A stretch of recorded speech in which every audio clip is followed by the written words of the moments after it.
저 같은 사람을 이곳에 세우신 하나님께 먼저 감사하고, 저보다 다 훌륭하신데 제가 여기 서야 될 자격은 사실 없는 것 같아요. 그렇지만 순종하는 마음으로 섰습니다.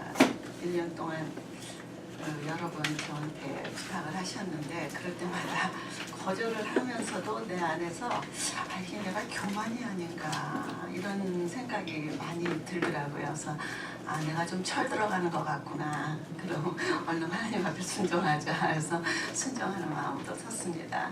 오늘 요한일서 4장 한번 같이 나눌까요? 요한일서 4장 1절부터 6절 제가 한 절 읽고 여러분들이 두 번째 읽어주시기 바랍니다. 요한일서 4장 1절부터 6절까지 제가 한 절 읽겠습니다. 사랑하는 자들아, 영을 다 믿지 말고 오직 영들이 하나님께 속하였나 분별하라. 많은 거짓 선지자가 세상에 나왔습니다. 2절 이로써 우리가 하나님의 영을 알지니 곧 예수 그리스도께서 육체로 오신 것을 시인하는 영마다 하나님께 속한 것이요 예수를 시인하지 아니하는 영마다 하나님께 속한 것이 아니니 이것이 곧 적그리스도의 영이니라. 오리라 한 말을 너희가 들었거니와 지금 벌써 세상에 있느니라. 자녀들아, 너희는 하나님께 속하였고 또 그들을 이겼나니 이는 너희 안에 계신 이가 세상에 있는 자보다 크심이라. 그들은 세상에 속한 거로 세상에 속한 말을 하매 세상이 그들의 말을 듣느니라. 6절 다 같이 합시다. 우리는 하나님께 속하였으니 하나님을 아는 자는 우리의 말을 듣고 하나님께 속하지 아니하는 자는 우리의 말을 듣지 아니하나니 진리의 영과 미혹의 영을 이로써 아느니라. 아멘. 오늘 이 시간에 저는 이렇게 간증을 좀 하고 싶으니까 제가 뭐 잘나서 설교는 여러분들이 잘 하시더라고요. 보니까 제가 한 2년 동안 이 모임에 참석해 봤더니 정말 영성도 저보다 훌륭하시고 참 여러모로 저보다 이렇게 참 훌륭하신 분들이 많이 있어요. 그래서 오늘은 제가 설교 중심보다도 하나님이 어떻게 나에게 훈련시켰는지 또 여러분들하고 어떻게 좀 같이 인프루브 돼야 될 부분들은 어떤 부분인지를 간증 스타일로 좀 할 테니까 여러분들이 좀 제가 부족하더라도 이해해 주시겠습니까? 네. 약속하셨습니다. 네. 그래서 오늘은 영적 지도자의 영성과 인성, 영성과 인성. 그래서 영성들은 참 훌륭해요. 그래서 저는 영적 지도자의 그 영성과 인성의 그 관리는 어떻게 하는가, 그런 부분들을 나누고 싶어요. 여러분들과 저는 한국에서 70년대 교육을 다 받았어요. 그렇죠? 다 받았기 때문에 그 당시는 인성이라는 단어가 잘 안 나왔어요. 몰라요. 제가 후진학교를 나와서 그러는지 인성이라는 말이 다 유스트되지 우리는 좀 생소했었어요. 그렇죠? 그런데 언제부터 이런 인성이 나왔느냐? 한국 교회 성도들의 학력과 수준이 높아가면서 지도자의 성숙한 지도자를 요구하면서부터 나왔어요. 그렇죠? 옛날에는 한국 교회 지도자의 인성과 관계없이 부흥이 됐어요. 열정만 있어도 예수 천당만 외쳐도 부흥이 됐었습니다. 그런데 이제는 달라요. 시대가 달라졌어요. 너무나 달라졌어요. 그렇다면은 여러분들 제가 한번 묻고 싶어요. 성숙한 지도자가 어디에 기준을 둔다고 생각하세요? 성숙한 사람의 기준이 뭡니까? 뭐예요? 지, 그 다음에 두 번째 정, 세 번째 의입니다. 오케이. 그렇다면은 성숙한 사람의 기준을 우리가 이렇게 둔다 하면은 성숙한 목회자의 기준은 지가 뭐예요? 교육. 지식이죠? 그러면 성숙한 여기다가 목회자를 봅시다. 성숙한 목회자의 지는 지식이 무슨 지식이 있어야 돼요? 말씀과 세상. 말씀과 세상 아주 비슷하게 나옵니다. 첫째는 신학입니다. 네. theology가 파운데이션이 분명히 있어야 됩니다. theology가 칼빈이즘이냐 웨슬레니즘이냐 분명한 게 있어야 됩니다. 우리는 칼빈이즘이 잘못됐다고 말을 해도 안 되고 웨슬리안이 잘못됐다고 말을 하면 안 됩니다. 왜? 오늘 읽으셨죠 말씀. 하나님을 믿는 우리의 영은 한 영이에요. 신학이 틀린 것이지 학문이 웨이가 틀린 것이지 하나님의 영은 똑같습니다. That's right, right? 그러면은 우리는 신학의 파운데이션이 지적으로 분명히 있어야 돼요. 그 다음에 뭐예요? 정적인 것은 뭐예요? 이모션이죠. 감정, 경험, 체험. 세상적인 지적인 사람들은 감정과 경험과 체험이 중요하지 않습니다. 학자들은, 교수들은. 그러나 우리는 목회자이기 때문에 기독교는 체험의 종교이기 때문에 체험이 있어야 됩니다. 지정이라는 이 지적인 신학 분명히 있어야 됩니다. 두 번째로는 우리는 영적인 목회자이기 때문에 기독교는 이론의 종교가 아니기 때문에 체험이 있어야 됩니다. 아멘. 성령의 체험이든 아멘. 방언의 체험이든 체험이 있어야 됩니다. 간증이 있어야 됩니다. 네. 예수 믿기 전에 내 모습과 예수 믿고 나서의 내 모습, 목회자로의 헌신하고서의 내 모습이 분명히 있어야 된다는 것입니다. 그 다음에 의지적인 거, 성숙한 목회자의 의지적인 것은 뭘까요? 이거 참 중요해요. 옳음과 그름의 판단력, 지도력입니다. 그렇죠? 그래요, 안 그래요? 그건 좀 그렇다고 좀 겁주지 말고 좀 나 좀 풀어주세요. 네. 우리는 평신도가 아니라 하나님께서 우리를 리더로, 스피리추얼 리더로 우리를 선택하셨기 때문에 지도력도 갖춰야 돼요. 아멘. 그래서 이렇게 지정의에 대해서 알겠습니다. 그런데 여기에다가 한 가지 더 있습니다. 네 번째는 지도자의 인성, 성품입니다. 이것이 성숙한 지도자의 모습입니다. 그렇죠?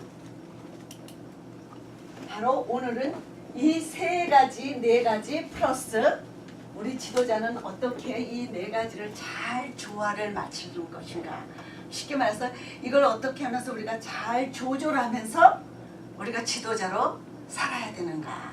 이런 말씀을 여러분들하고 나누기를 원합니다. 그래서 제가 지도자의 영성과 그 다음에 인성관리 이런 제목을 제가 붙였습니다. 그렇다면 제가 언제 어떻게 이런 교육을 받았는지 좀 나눠야 되지 않겠어요? 이론만 아니라? 그래요. 저를 한번 소개하고 싶습니다. 저는 한국에서 지금 안양대학이죠. 대한신학대학을 4년을 졸업하고 그리고 바로 어디로 들어갔냐면 캠퍼스 크루세이더 for Christ라는 한국 대학생 선교협회에 간사로 들어갔습니다. 그러다가 거기서서 대학생들을 7년 동안 가르치다가 그 다음에 미국에 와서 생전해보지도 않는 주일학교 전도사를 13년을 했습니다. 그래서 맨 처음에 애들 가르치니까 애들이 막 다 도망가더라고. 학생들, 대학생들만 가르치다가 애는 빨리 와! 막 이러니까 와! 하고 도망가더라고요. 그러다가 하나님께서 다시 저에게 헌신하게 하셔서 단독 목회를 지금까지 한 20년 동안 하고 있습니다. 그리고 지금 현재는 히스페리아 한인 교회에서 사역을 하고 있습니다. 그리고 미국에 와서 개혁신학에서 대학원을 했습니다. 대학원을 하다가 여성 목회자를 목사로 부르지 말라 그 소리에 쫓겨났어요. 그리고 또 골든 게이트 침례교로 갔더니 똑같은 문제를 가지고 있길래 아이고 다 집어쳐야겠다 하고 나와서 있다가 시간은 가고 나이는 먹고 그래가지고 베데스다에서 MBB를 제가 마쳤습니다. 그럼 이번에는 첫 번째 제가 CCC 사역을 하면서 받은 그 인성교육에 대해서 한번 나누고 싶습니다. 그 당시는 사실 이것이 인성교육인지도 몰랐어요. 저희들은 그 뉴스텝을 선출을 하면은 대학으로 파송을 하지 않습니다. 어느 기간 동안 훈련을 시킨데 저 같은 경우는 미국에서 나온 그 당시에 GCTC라는 새로운 트레이닝 그게 프로그램이 있어갖고 1년 동안 미국 간사 하나에 3명 여자 간사가 붙어가지고 1년 동안 트레이닝을 합니다. 트레이닝을 하는데 왜 그러냐면은 이 대학 시절에 다 영적으로 헌신한 간사들에게 먼저 영성 훈련을 하지 않습니다. 저희들은. 왜? 이미 이대, 서울대, 연대 이렇게 좋은 대학에서 훈련을 다 받고 열심히 헌신한 사람들이 할 정도면은 세상 직업을 충분하게 잡을 수 있는 여건과 자격이 있음에도 불구하고 그것을 버리고 헌신했기 때문에 그들의 sacrifice, 그거는 respect, 존중을 해줍니다. 그러면 어디에다 초점을 두느냐? 트레이닝을 인성교육에 훈련을 둡니다. 왜 그래야 되느냐면 영적 지도자는 영적 리더라는 것입니다. 그리고 샘플이 되어야 된다는 것입니다. 아멘. 그래서 영성의 그 영성들은 다 인정을 해줍니다. 학생 시절에 헌신을 했기 때문에 그것도 이제는 훈련을 하지만 가장 포인트는 지도자의 초점을 두는데 지도자는 무엇인가? 거기에 초점을 둡니다. 여러분들이 생각하기에 지도자는 뭐라고 생각합니까? 제 강의는 저 혼자 하는 일방적인 강의가 아니라 여러분들이 알고 있는 대화식 강의입니다. 그걸 좀 양해해 주시기 바랍니다. 여러분들 지도자는 뭐예요? 첫째 지도자는 저희들이 그 어떤 걸 가르치냐면은 지도자는 간사는 첫째 목표와 목표 맞죠? 목적 의식이 분명히 있어야 된다. 예를 들어서 당신을 지금 제가 있었던 거는 서울대학교 좀 있었고 명지대학교, 상명대학교, 세종대학교, 그 다음에 항공대학교 이런 데서 사역을 했습니다. 당신이 서울대로 파송을 합니다. 그러면 서울대로 파송할 때 당신은 이 캠퍼스를 어떻게 복음화시킬 것이냐. 그리고 그 목적이 정해지면은 목표가 정해지잖아요. 목표가 정해지면은 이것을 어디까지 끌어올릴 것이냐 목표를 생각해야 합니다. 예를 들어서 저는 갔을 때 한 명을 나에게 소개를 해줬습니다. 이 한 명을 여자 대학생은 여성 강사들은 대부분 여자를 이렇게 맡게 하거든 처음에는. 그러면은 이 한 명을 가지고 너는 어떻게 이 복음화를 위해서 학원 복음화를 할 것인가를 우리는 플랜을 짜게 합니다. 대충 하지 않습니다. 이렇게 분명히 목적과 목표를 가지고 뛸 수 있는 지도자 양성을 시킵니다. 간사는. 두 번째로는 이것이 되면은 두 번째로는 뭘 가르치냐면 계획을 가르칩니다. 계획을 구체적으로 해라. 전략이죠. 전략을 짜라. 전략을 짜라. 왜 그랬냐면 그 당시는 박정희 대통령 시절이었어요. 모임을 막 해서도 안 되고 함부로 해서도 안 되고 할 수도 없어요. 그리고 잘못했다가는 그것이 잘못된 것이 내가 맡고 있는 서울대학으로 끝나는 게 아니라 다른 대학까지 문이 막혀버려요. 그거 학생들은 그 당시 네트워크가 없어도 얼마나 잘 그 말이 빠른지 조직들이. 그래서 내가 하나 잘못함으로 말미암아 집회 하나를 잘못함으로 말미암아 다른 대학이 복음의 문이 닫혀지니까 그 일에 대해서 철저하게 준비를 하게 합니다. 또 두 번째 이유는 젊은 간사들이 대학 시절에 헌신을 했기 때문에 복음에 열정이 있어요. 성령께서 이렇게 도우시는데, 성령이 우리를 통해서 이렇게 일하기를 원하시는데 지네들이 기도 열심히 하거든. 그러니까 막 영감도 생기고 막 지혜도 생기고 막 열정도 생기고 막 그러니까 으쌰으쌰 나가려고 하는 그런 시대예요. 그런 나이고 젊은 간사들이. 그러니까 그런 것들을 잘못 사용하면은 독이 되니까 하나님의 영광을 가리기 때문에 전략을 잘 세우게 합니다. 세 번째로는 목회자는 지도자이기 때문에 사람들이 많이 보고 있다는 것입니다. 말을 조심하라. 네 번째로는 아주 중요합니다. 행정 능력을 키우라. 이 행정 능력을 가르칩니다. 저 같은 경우는 먼데이부터 프라이데이까지 이 미국 사람하고 같이 다닙니다. 그러면 이 미국 사람이 지가 나를 데리고 다녔기 때문에 다 알잖아요. 그래도 제 이름이 그때는 성금수였습니다. 성간사님. 금수, would you write down report every day, each day? 막 스트레스 받더라고. every day 내가 몇 시서부터 도착을 해서 이 캠퍼스에 도착을 해서 몇 명을 만났고 뭐를 했고 다 이걸 하게 합니다. 1년 동안 이거를 쓰는데 성격이 제가 좀 이렇게 차분하지도 못하고 지금은 참 그래도 많이 차분하고 그리고 지금은 참 많이 달라졌어요.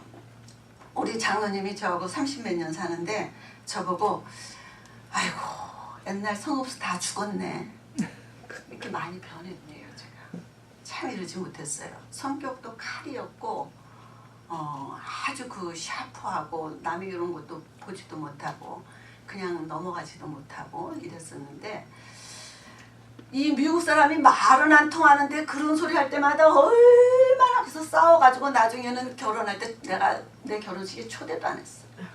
진짜예요.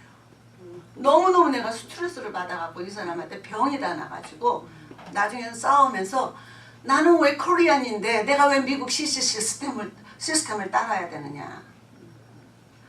3명인데 2사람은 잘 순종하는데 나만 순종을 못하는 거야. 별나서 그래. 준비가 안 돼서 그래. 내가 보니까 별난 게 그게 하나님 앞에 준비가 안 된 내 모습이었던 것 같아요. 이렇게 행정 능력을 이걸 1년을 마치고 나면 그때서 우리는 파송을 하면서 행정 능력과 이런 시스템을 갖다가 우리는요 수시로 1년에 2-3번은 강사들을 수련회 끝나고 못 끝나고 우리 김중호 목사님이 3박 4일 다 데리고 떠납니다.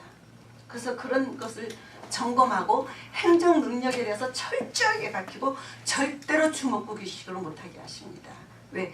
성령을 우리가 질서의 하나님이시지만 성령께서 주신 비전을 역효과를 낼까 봐. 무슨 말인지 아시겠죠? 예. 5번째로는 이런 영성과 인성 훈련을 통해서 얻어진 것들이 좀 문제 이렇게 집회를 하다 보면은 학교 당국에서 협조를 안 합니다.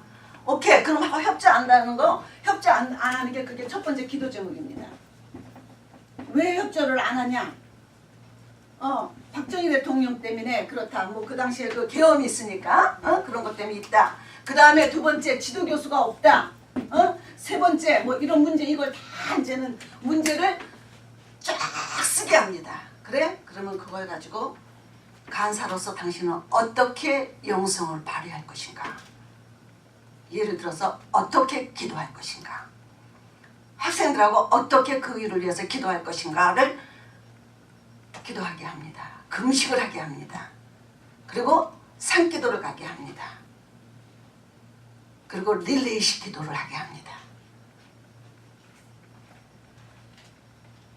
그리고 마지막으로는 어떤 훈련을 하냐면 선배 간사진들이 여성 간사들은 다 부릅니다. 옷은 어떻게 입으십시오.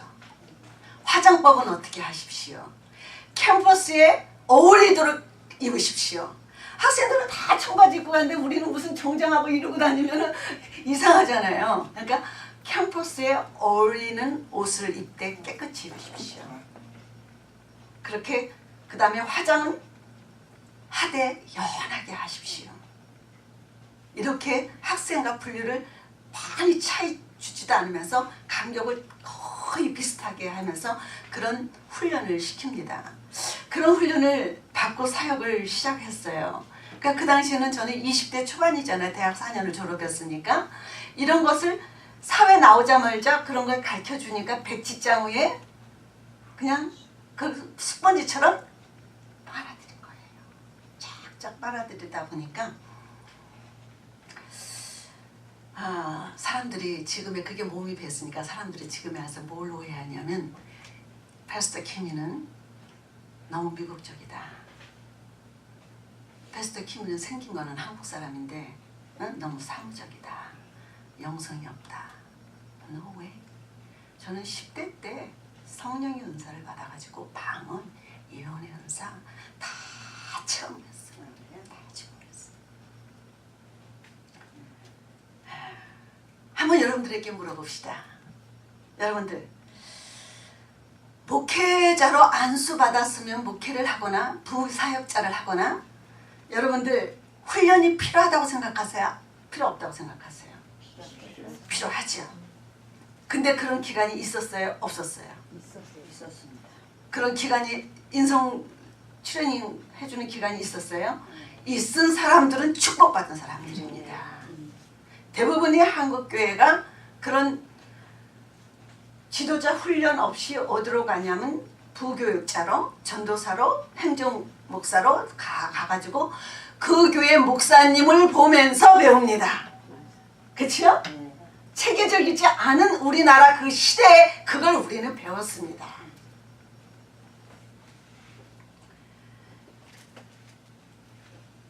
열정만 가졌지 영성에만 우리는 치우쳤지 어떤 그런 지도자로서의 그 훈련들이 체계적으로 우리는 부족했던 건 사실입니다. 신학교에서는 학문을 가르칩니다. 그래서 우리가 성경을 벗어나지 않도록 가이드라인을 해줍니다. 신학교 반드시 필요합니다. 그런데 그 이후에 졸업 이후에 한국교회는 우리에게 무엇을 주었습니까? 영성과 교회 성장에는 많은 스피커들이 나왔습니다. 그래서 우리도 거기를 많이 쫓아다녔습니다. 그리고 10여 년 전부터는 어떻게 해요? 치유, 그렇죠? 치유 사역이 왔습니다. 치유 사역 중요합니다. 아주 중요합니다. 저도 15년 전에 탈벗에서 치유 클래스 저도 인텐시브를 했습니다. 그리고 얼마 전에 제가 들어보니까 피종직 목사님께서 목회자들에게 이제는 어떤 그 클리닉을 세우셨냐면 설교를 어떻게 하는 것인지, 열정으로 할 것인지, 어떻게 할 것인지. 설교는요, 인격과 인성과 비례합니다. 열정으로만 설교하면 안 됩니다. 그래서 피종직 목사님께서 그런 클리닉을 세우셨다는데 원하기는 그곳에서 인성훈련도 함께 하셨으면 참 좋을 것이다 라는 생각을 해봤습니다. 치유사역이 우리 사역의 필수인 것처럼 인성훈련이 필수입니다. 지금은. 저는 전문가는 아닙니다. 그러나 제가 38년 동안 느끼고 배운 것 중에서 나누고 싶은 마음이 많이 있습니다. 혹시 제가 실수하더라도 꼭 이쁘게 봐주시기 바랍니다. 제가 밉게는 안 생겼잖아요. 네, 그러니까 이쁘게 봐주세요. 그럼 이 시간부터 인성이란 무엇인가 우리 한번 본론으로 들어갑시다. 여러분들 인성이 뭡니까? 인성이 뭐라고 생각합니까? 인성. 보통 사람들이 갖춘 성격과 인격, 성격과 인격. 오케이. 성격과 인격. 오케이. 그 다음에 우리끼리니까 얘기합시다. 인성이 뭐라고 생각? 자기가 평상시에 생각하는 인성. 뭔 것 같아요? 하나님을 닮은 성격. 하나님을 닮은 성격. 회장님 나온 말씀을 하시네.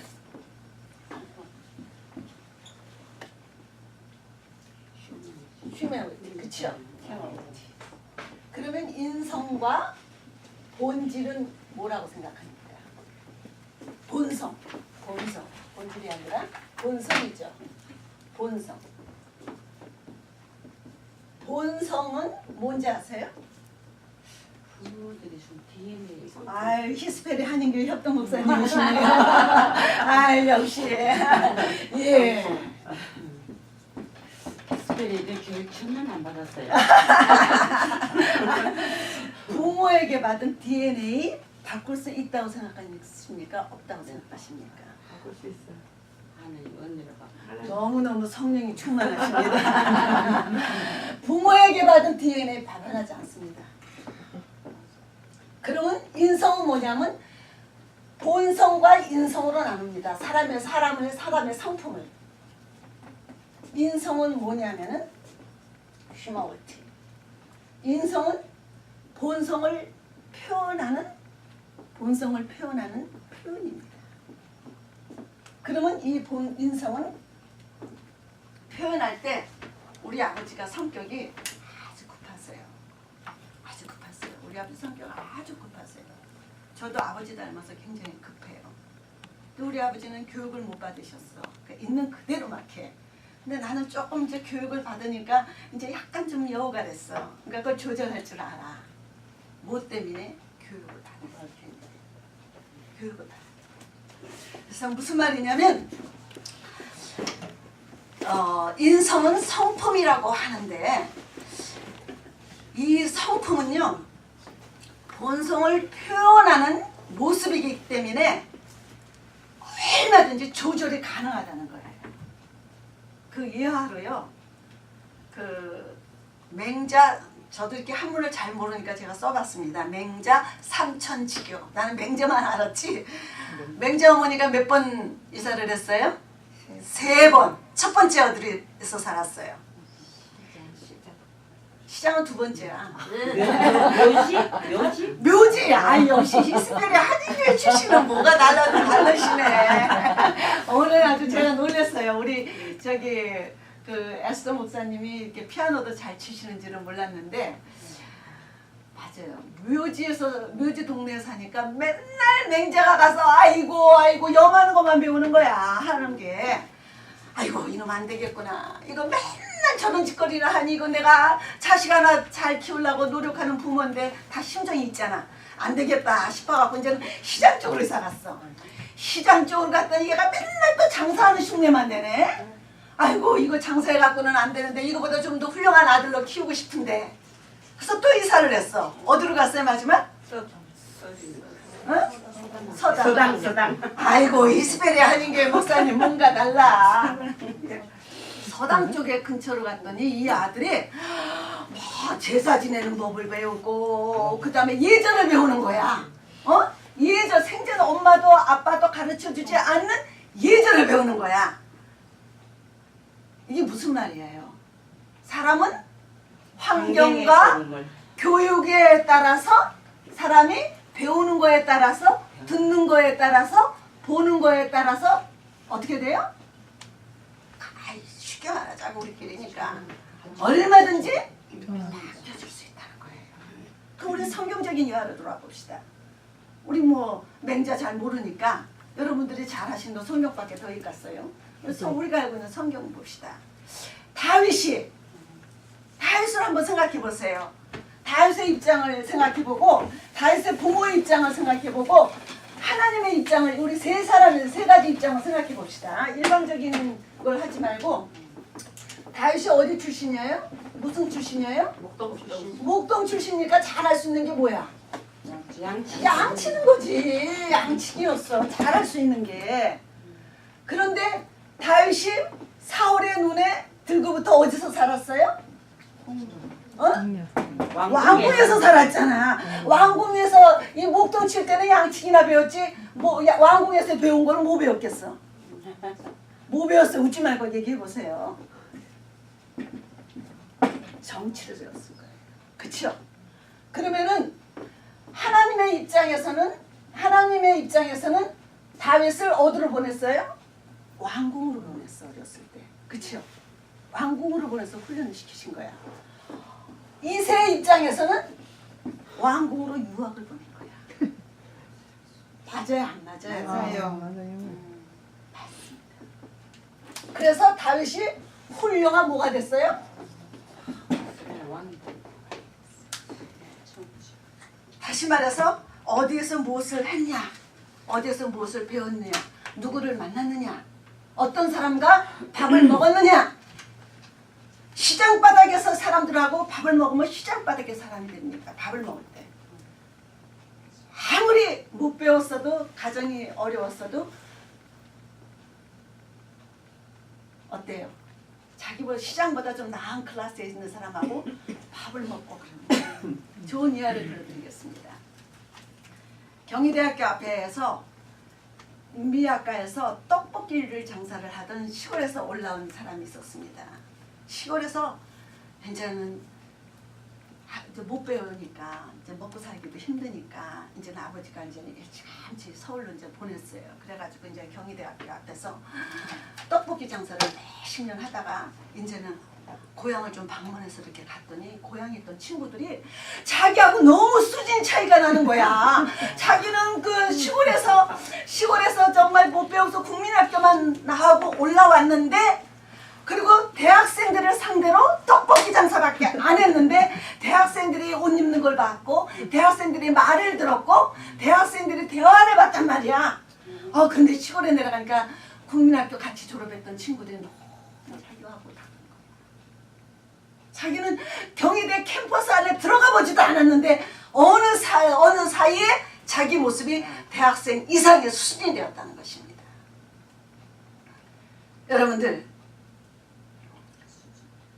우리는, 나와 여러분들은 부모에게 휴먼 내추럴 자연스럽게 태어났어요. 그렇죠? 사람으로, 어린아이로 발가벗고 태어났어요.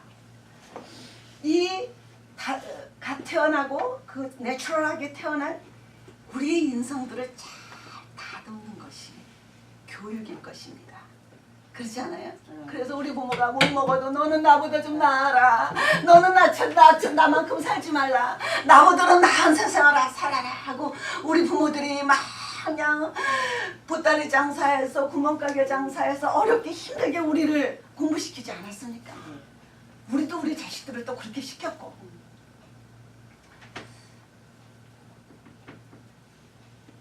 그렇다면 우리는 영적인 지도자로서 왜 인성훈련이 필요한가? 과연 우리에게 주신 그 사명은 우리가 받은 내추럴로 감당할 수 있는 것인가? 우리는 그 두 번째로는 왜 영성훈련을 받아야 되는가? 두 번째입니다. 제가 이거 갖고 다니던 걸 갖고 왔는데 얘가 좀 덜렁덜렁해요. 왜 우리는 영적 지도자로서 인성훈련이 필요한가?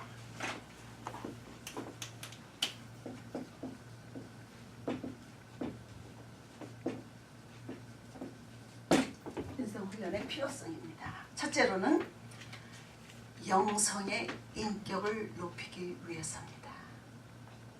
영성의 인격. 이런 말 들어보셨는지 모르겠어요. 하나님은 지정의의 하나님이라는 것입니다. 우리에게 영성만 주시고자 하는 성령이 아니라는 것입니다.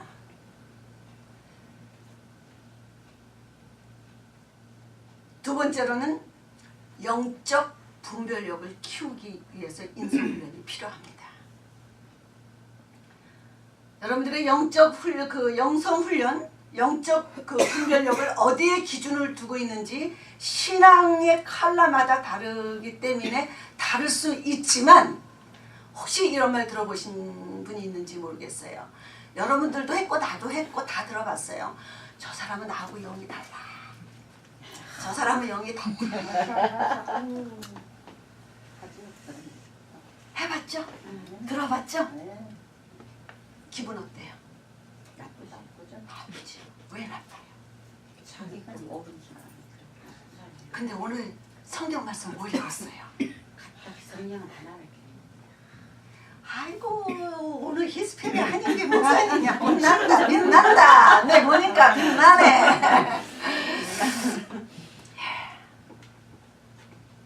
제 경험을 한번 소개할게요. 제가 대학교 때 참 고생을 했어요. 아버지는 신학대학 다니지만 일반 대학을 다니다가 갔으니까 너 거기 다녀서 뭐하냐? 우리 친척들도 나를 구박하고 우리 아버지도 구박하고 우리 언니도 구박하고 지질이 고생을 하니까 하루는 내 친구가 야 아주 연빨 있는 목사님 있는데 가지. 3, 4학년 대학 3, 4학년 때니까 갔어요. 졸업하기. 너무너무 막 그냥 지질이 고생하는 거야. 학비는 안 주지. 우리 엄마 아버지 안 주지. 우리 엄마는 아버지 뭐 홀래 돈 모았다 이렇게 조금씩 주지. 언니들은 나만 보면은 막 그냥 구박을 주지. 친척들은 저놈의 지집에 사대단이라는 건 다니지 않고 가서 졸업하고 지 엄마 도울 것이지 선생님하고 도울 것이지 지가 뭐가 잘났다고 목사 될 것이냐고. 목사 됐지만 그냥 너무 고생이 되니까 나도 답답하니까 친구를 따라갔어요. 근데 그분이 안수를 기도를 해주시는데 안수 안 하고 기도를 해주시는데 나보고 하는 소리가 앞에 그냥 큰 강이 있다는 거야. 아주 크게 될 사람이래. 근데 그 강을 건너야 되는데 그런데 조건이 있어. 컨디션. 자기가 기도해주면 자기한테 헌금을 좀 많이 하고. 근데 천만다행히 내가 그때 돈이 없었거든. 먹고 죽을래야 죽을 돈도 없어서 버스 탈 돈도 없었어요. 많이 그런 줄 알았어. 모당이네 모당. 이 뭡니까? 예수 무당이지, 그치요? 무당하고 다른 게 뭐야? 참, 여러분들 예수 무당 많이 봤죠? 네. 예수 무당 많이 봤죠? 그런데 난 여러분들한테 질문을 하고 싶습니다. 왜 다른 사람도 아닌 목회자들의 입에서 이런 말이 나오냐 이것이죠. 심리학자들의 보고가 있습니다. 무슨 보고냐면 사람은 머리 중심인 사람이 있고 가슴 중심, 행동 중심 이 세 가지가 여러분들 한번 이 세 가지 중에 여러분들은 어떤 중심의 사람일 것 같아요? 나는 머리 중심이야. 그냥 머리만 띵크가 많아. 그다음에 가슴이 뜨거워. 아 머리가 그거보다 나는 그냥 가슴이 뜨거워. 기도하니까 이렇게 마음이 뜨거워 죽겠어. 성령께서 원하시는 것 같아. 또 어떤 사람은 아유 그렇게 생각할 시간이 어딨어. 성령을 믿고 나가. 행동 중심. 여러분들은 어느 속에 속하십니까? 이 세 사람 중에. 머리. 제가 여러분 오늘 참 곤란하게 하는데 나도 그런 체험이 다 있었어 그래요. 그런데요 사람은요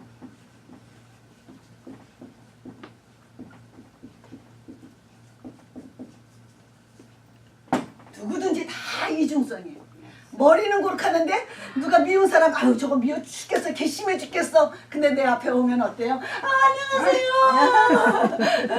아유 오래간만이에요. 다 있어요. 그 이중성이에요. 이중성 없는 사람 없어요. 목회자들 더 있어요. 제가 어느 교회에서 여기 플러튼의 아주 큰 교회에서 제가 전도사 할 때입니다. 저는 교육부 전도사였고 신방 전도사하고 그냥 대판 싸웠어. 성격이 좀 못됐거든 내가 못됐다고 했죠. 그러니까 막 싸웠어. 그러고 나는 좀 성격이 또 이렇게 또 쿨한 데가 있어서 또 잊어버려. 그리고 내가 아 이전자가 저기 전도사님 안녕하세요. 절대 인사 안 받아. 그 사람. 그런데 하루는 주일날 나는 저기 교육부 전도사니까 이제 교육부로 내려가야 되잖아요. 나하고 그 오피스에서 금방 그렇게 그냥 얼굴을 막 이러고 나와 놓고 그 주일날 사람들 오면 이렇게 인사하잖아. 신방 전도사들이요. 오 마이 갓. 안녕하세요. 과장님. 안녕하세요. 장로님. 난 그걸 보고서 내가 시험이 얼마나 되나. 전 또 그렇게 못하거든요. 그러면서 막 시험이 마음에 갈등이 생기는 거야. 정말 저 사람 안에 예수가 있을까? 정말 저 사람에게 복음이 있는가? 십자가 예수님이 있는가? 그럼 나는 누군가? 나는 어떤 모습인가? 막 이런 것들이 막 갈등을 하면서 막 전도사가 하고 싶지 않더라고. 이거 가식이 아닌가. 그분 내가 이제는 지금 조금 이제 60이 넘으니까 철이 들었는지 이렇게 생각해 볼 때 그분의 모습이 나의 모습이 있다고. 난 내 남편하고 싸우다가 누가 저 집사님이 전화하면 아 집사님 안녕하세요. 어저께 어떻게 저기 교통사고 났는데 어떻게 그런 내 모습이 있잖아. 있어요 없어요? 내 아들하고 이놈의 자식이야 죽일 놈 살릴 놈 했다가 누가 찾아오면 아이고 장모님 어서 들어오세요. 어쩔 수 없잖아. 내 남편하고 싸우고 나서 나 우리 남편하고 금방 싸워서 이거 말할 수 없잖아. 나는 이게 무슨 말이냐면 인간은 다 누구든지 이중성이 다 있다는 것입니다. 제 말이 아니라 심리학자의 말입니다. 심리학자 말인데 그래서 인간은 우리 목회자들은 특히 이걸 어떻게 잘 조절해야 되는가 이게 바로 인성훈련입니다. 그래서 보면은 인간에게는 지금 파워포인트 이런 것들을 지금 사용하지 못해서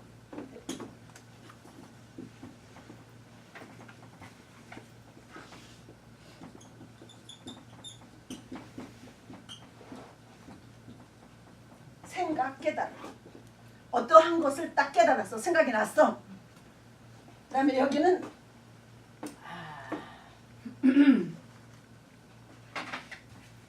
인지 확인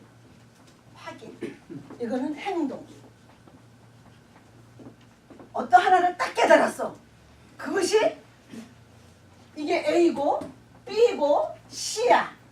A에서 B로 가야 됩니다. 어떠 하나로 말씀을 딱 깨달았어. 그러면 이걸 확인하고 좀 돌아보는 시간이 필요해야 되는데 그냥 행동으로 가는 사람. 그쵸? 있어요 없어요? 한 번씩 다 있잖아. 왜 솔직하지 못해요? 다 우리 그런 경험이 있어요. 무슨 말이냐면은 머리에서 생각이 어떤 순간 기도 안에다 딱 깨달아졌단 말이야. 이것이 성령의 뜻인지 알고 막 갖다가 그냥 행동으로 막 옮겨. 근데 이게 필요해. 이 훈련이 우리가 필요하면서 우리에게 부족한 게 있는 거예요. 물론 소극적인 사람, 행동도 늦은 사람이 있어요. 그렇죠? 행동도 늦은 사람이 있어요. 이런 인지 능력이 바로 인성 훈련의 첫걸음입니다. 좀 더 구체적으로 말한다면은 A라는 이 통찰에서 깨달은 것에서 하나님이 자기에게 지시한 것처럼 무슨 말인지 알죠? 하나님 나에게 말씀하신 것처럼 상대에게 전달한다는 위험한 것입니다.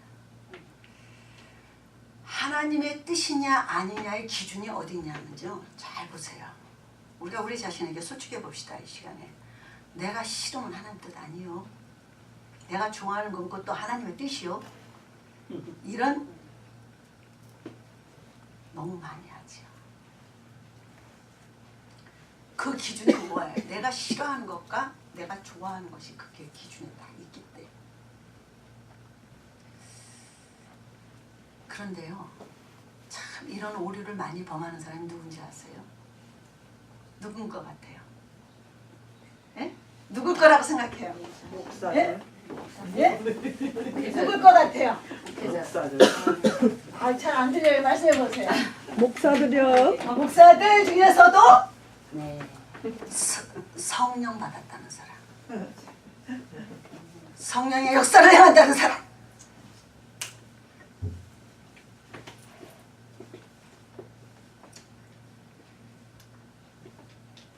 지도자는 인성만 발달돼서도 안 되고 영성만 발달돼서도 안 됩니다. 두 가지가 같이 가야 됩니다. 왜 그런지 아세요? 사회적인 책임이 따른다는 거예요. 지도자는요.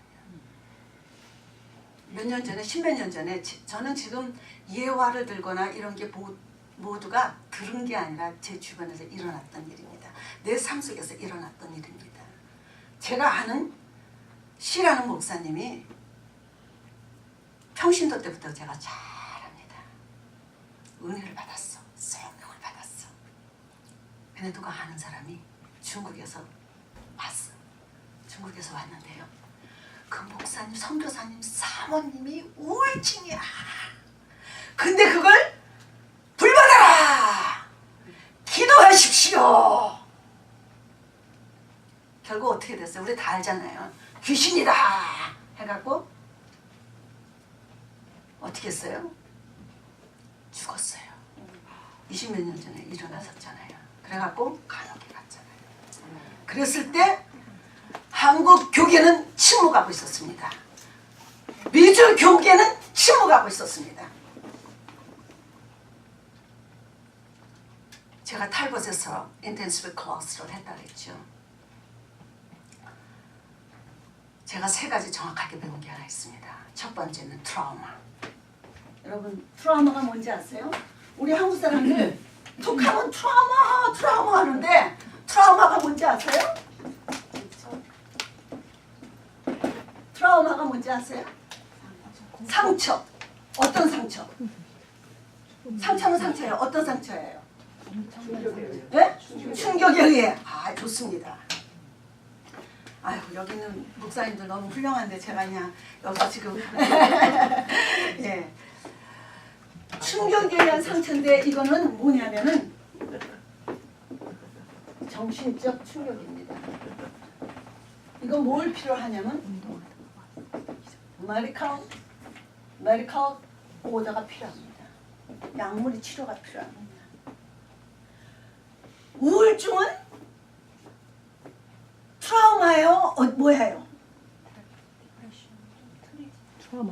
트라우마에 속합니다. 약물 치료가 필요한데 왜 목사가 성령으로 그걸 치료합니까? 왜 성령으로 접근합니까? 성령으로도 접근할 필요는 있죠. 그러나 근본적인 치료는 뭐예요? 약물 치료가 필요합니다.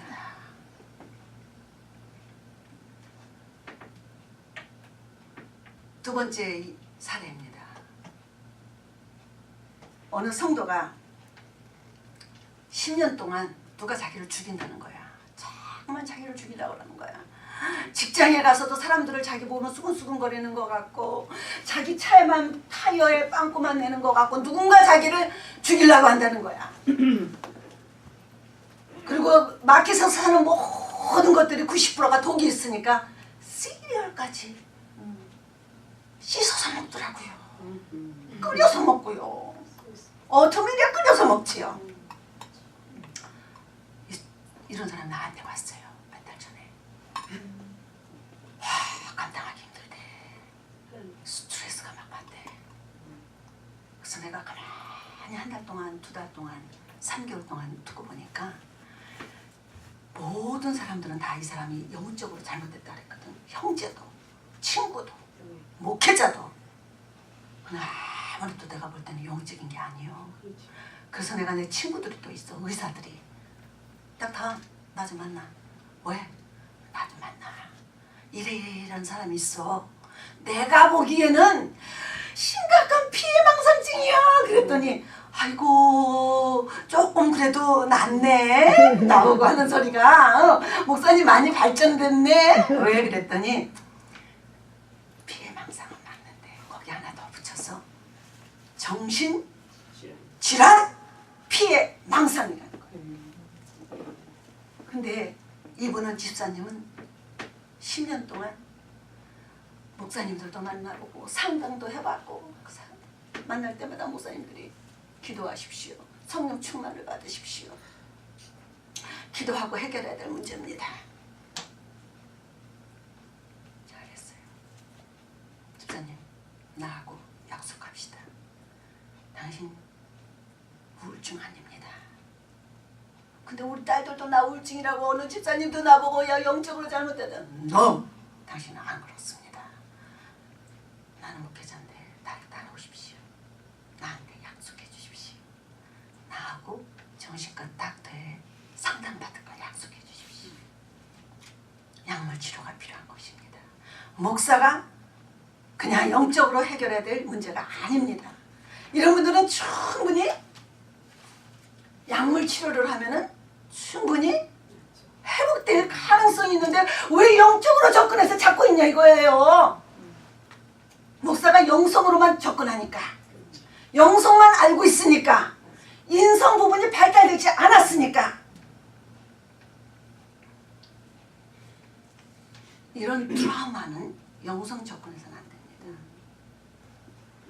전문가에게 반드시 목회자가 데리고 가야 됩니다. 이거 안 했다가는 나중에 큰일 일어나면요, 목회자 사회적인 책임이 있습니다. 미국 법은 그렇습니다. 반드시. 그 다음에 두 번째, 크리스 뭡니까? 위기입니다. 경제적인 위기, 가정의 위기, 형제의 위기, 심리적인 위기, 위기가 있을 때 있어요. 그렇죠? 물론 경제적인 위기는 우리 목회자가 도와줄 수 없습니다. 그렇죠? 있습니다. 도와줄 수 없습니다. 예를 들어서 자녀하고의 다툼, 나도 자녀하고 다툼이 있거든. 우리 딸하고 미국 남자하고 새긴다고 내가 싫다. 나는 저 사람 너무 차이가 너무너무 10년 차이 되는데 너는 아니다. 그랬더니 목사 엄마가 목사님인데 인간 차별했다 이거야. 사람 차별했다 이거예요. 그리고부터 이놈의 딸이 이놈의 지집애가 그냥 딱 끊어버리는데요. 마음이 너무 상처가 되는 거야. 너무너무 상처가 되는 거야. 엄마는 강단에서 그렇게 설교하지 않았지 않았냐 이거야. 누구든지 사랑하고 예수님의 사랑은 그게 아니지 않냐 이거지요. 근데 왜 나한테만 그랬냐 이거예요. 그거 엄마는 엄마 목사로서 자격이 없다 이거예요. 그 말 듣는데 막 가슴이 막 지금도 아파 죽겠어요. 막. 자녀와의 나와의 위기. 이럴 때는 어떻게 해요?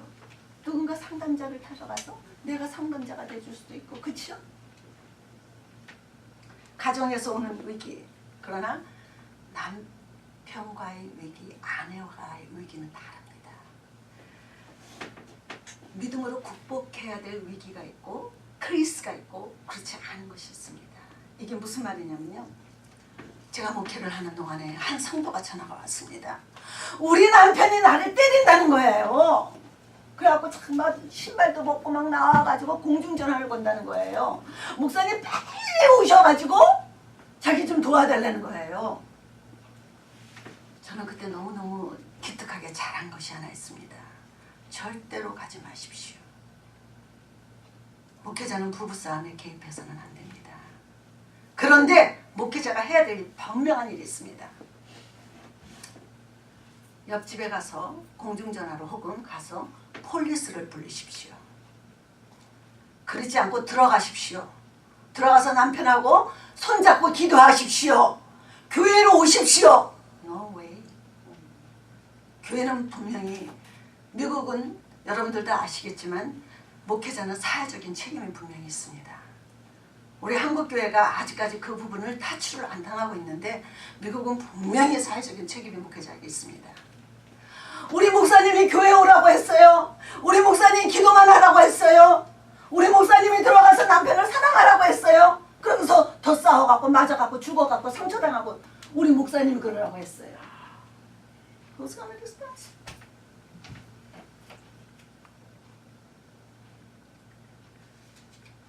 법적인 분명히 리스폰스가 있습니다. 리스폰스빌리티가 분명히 있습니다. 그런 성도는 우리가 영성으로만 접근해서도 안 될 것입니다. 목회자는 이게 인성으로 가야 될 것인지 영성으로 지금 내가 서치를 해야 될 것인지 접근을 해야 될 것인지를 분명히 알아야 됩니다. 세 번째는 그리프입니다. 뭡니까? 슬픔이죠. 슬픔. 정신적인 데미지가 있어. 어? 정신적인 슬픔이 있어. 마음의 상처에서 나오는 슬픔이나 이런 감정에서 나오는 것들은 우리가 영적으로 접근할 수가 있습니다. 목회자들이 도와줄 수가 있습니다. 오늘 그 요한복음 16장 13절에 보면은 성령은 영성이나 은사로만 접근하지 않았습니다. 표현하지 않았습니다. 성령은 뭐라고 말했냐면 He will guide you. 갈 길을 가르쳐. 잘못된 길에서 깨닫지 못한 길에서 guide me. 이걸 왜 다 영성으로만 합니까? 이걸 왜 다 마귀로 갑니까? 이걸 왜 다 귀신으로 몰고 갑니까? 이걸 왜 다 성령으로만 몰고 갑니까? 지혜를 주시는 것도 성령이십니다. 그렇지 않아요? 좀 웃어주세요. 맞죠? 근데 왜 우리 한국 교회는 영성과 인성을 구분하지 못하고 있을까? 왜 우리는 영성에는 아주 풍성한데 인성에는 왜 우리 목회자들이 부족한가? 훈련 부족입니다. 미국의 정신과 의사들 라이선스 한 번 따면은요 어때요? 계속 갈 것 같아요? 안 갈 것 같아요? 여러분 말해보세요. 안 가지. 왜 안 가요? 정신과 의사도 자기 연구를 할 때 교육을 받을 때못 이기다.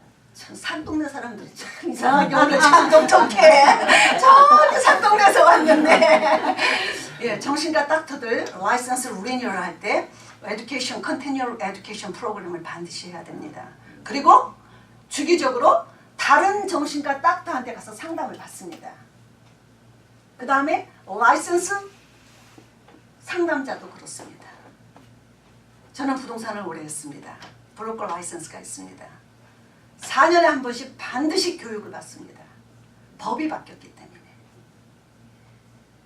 목회자는 부동산업자도 정신과 닥터도 사람을 상대로 합니다. 그렇죠? 하물며 그 사람들도 교육을 받고 그 사람들도 치료를 받는데 목회자 라이센스를 한 번 딴 우리들은 얼만큼 받았어? 목회자 라이센스 안수 받으면 다 생각합니다. 이건 넌센스. 저는 장로교에서 안수를 받고 지금은 나사렛 선교교에서 목회를 하고 있습니다.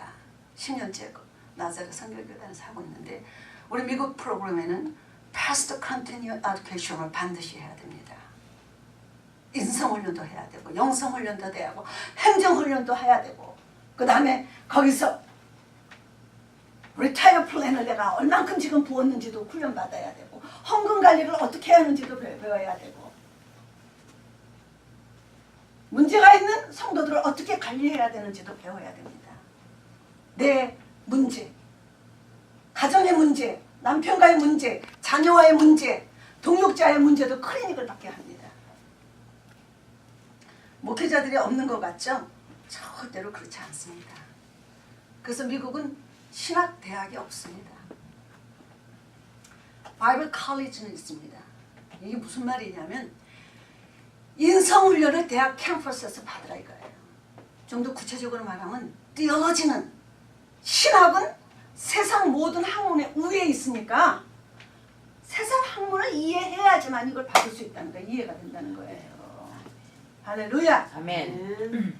그것도 이해를 못하고 맨날 이상하게 우리가 어차피 이 세상에서 성도들한테 뭐라고 가르칩니까? 우리는 세상에 살고 있기 때문에 하나님의 법과 세상의 법을 준수해야 됩니다. 시커 그리고 지네들은 안 해. 지네들은 세상의 법은 그건 성령으로다. 하나님의 은혜로다. 넌센스. 성도들이 나에게 맡겨진 성도들이 나보다 학력이 더 높아요. 나보다 더 세상 소식이 더 많아요.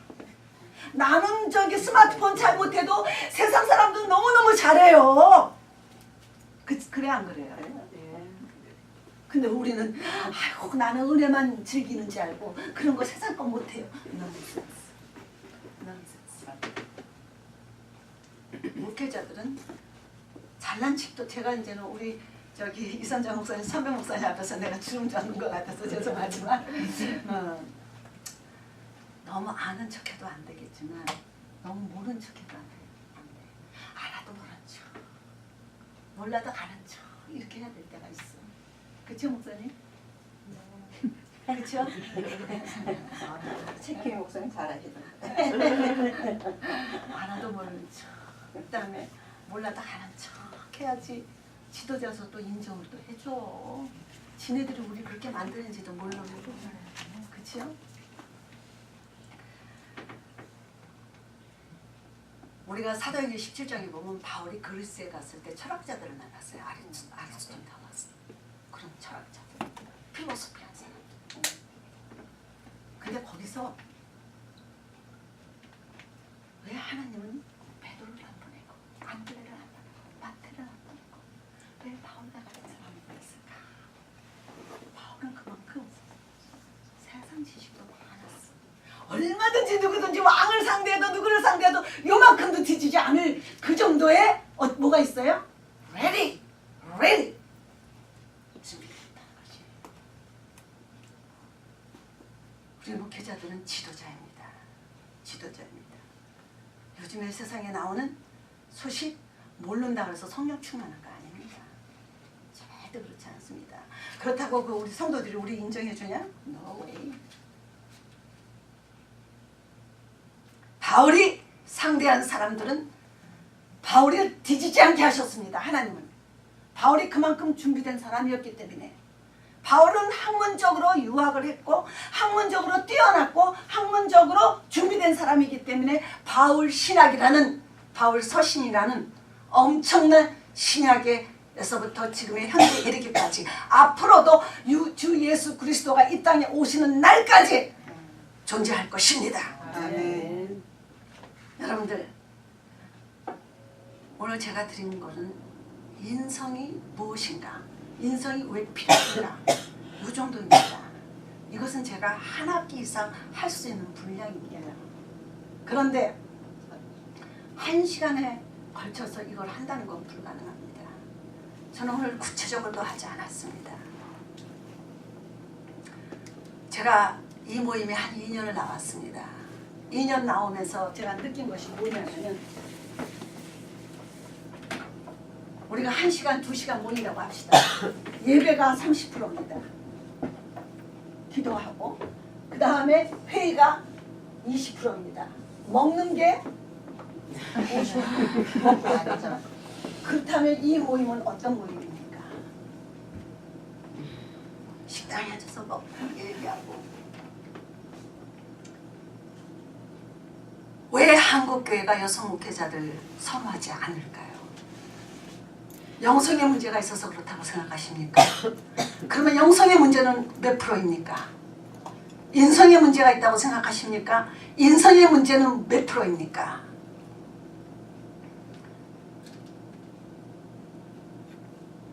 그렇다면 이거는 영성으로 접근해야 될까요? 사회적인 제도적인 면으로 접근해야 될까요? 우리는 원인 분석이 필요합니다. 이건 개인이 할 수 있는 일이 아닙니다. 나 혼자 열심히 영성으로 접근해서 이건 안 돼. 사회적으로 이거 어떻게 해야 돼? 장작이 하나 타는 것보다 여러 개 같이 모여서 타면은 뜨겁습니다. 여성 목회자의 대우 문제입니다.